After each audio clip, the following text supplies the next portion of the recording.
wish that I weren't alive. I had been saying that since I was 5. Tedious days and the years went by. All I ever did was whimper and whine. People in my village were all so fair, with eyes like gems and beautiful green hair. They whispered and chattered and looked at me with spite, for my hair was tinted with a ghastly white.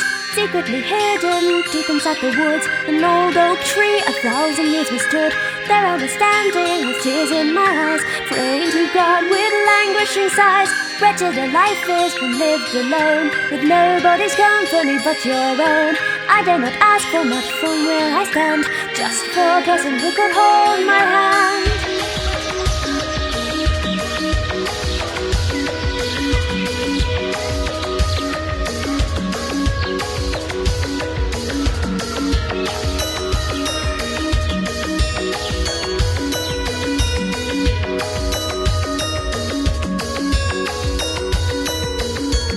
Found her next to the ancient tree, her fragile body limp and weak.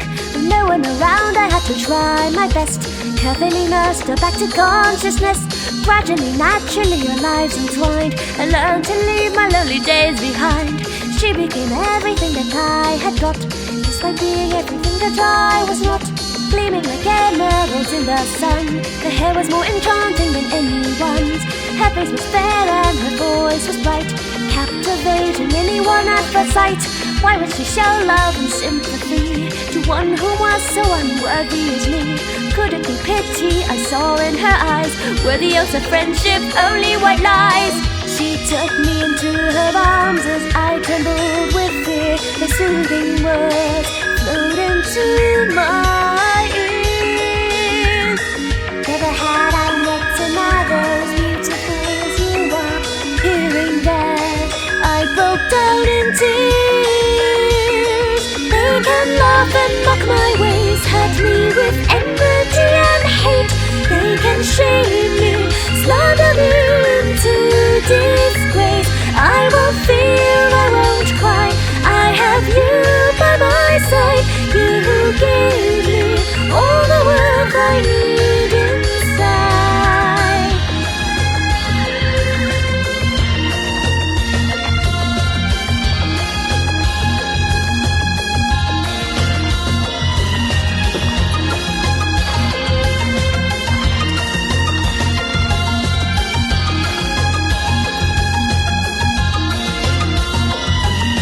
We fled from the village into town, found some work and settled down.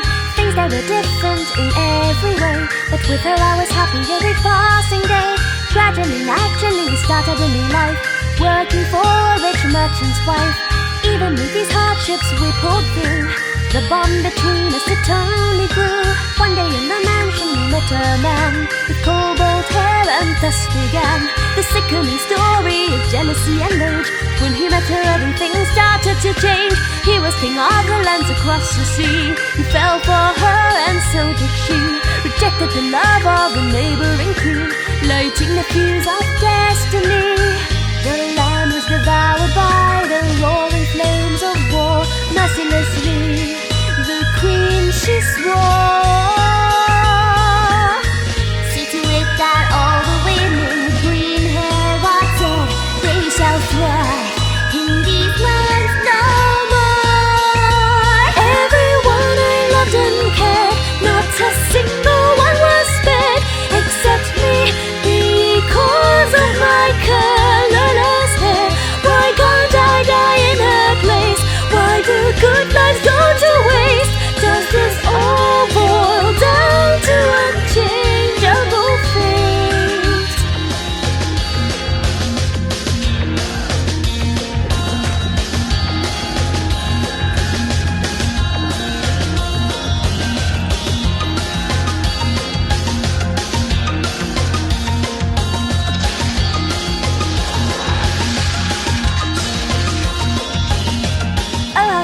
That I weren't alive. I had been saying that since I was 5.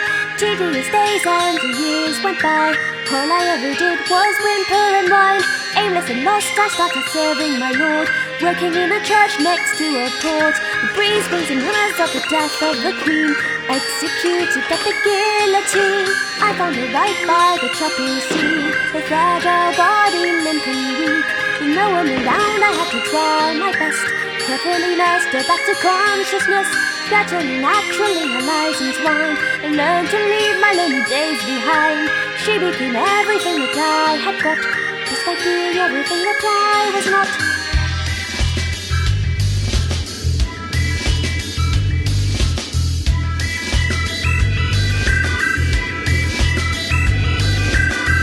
In the confessional at night, I overheard her admitting her painful crimes. Each and every word, a flood of emotions ran through my skin. So that was the story of the real Lady of Sin.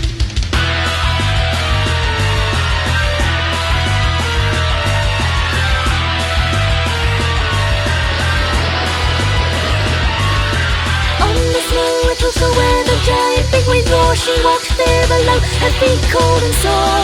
I followed and walked up from behind her, pulling out a knife I took with me to kill her, raising it up to finally have my revenge. It's for you, my friend.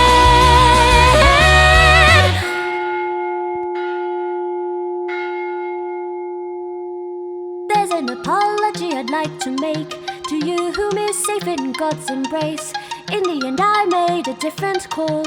I did not avenge your death after all. She must feel what I felt a long time ago, full of loneliness, full of woe.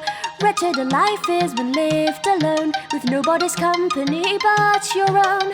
A girl who couldn't do anything before this learned how to cook and bake her favorite desserts. She made brioche for us today at tea. I have to say she's done it perfectly. What was that image that flashed in front of me? That fateful night when we were by the sea. Who was that young man who threw himself between us, as if protecting someone precious?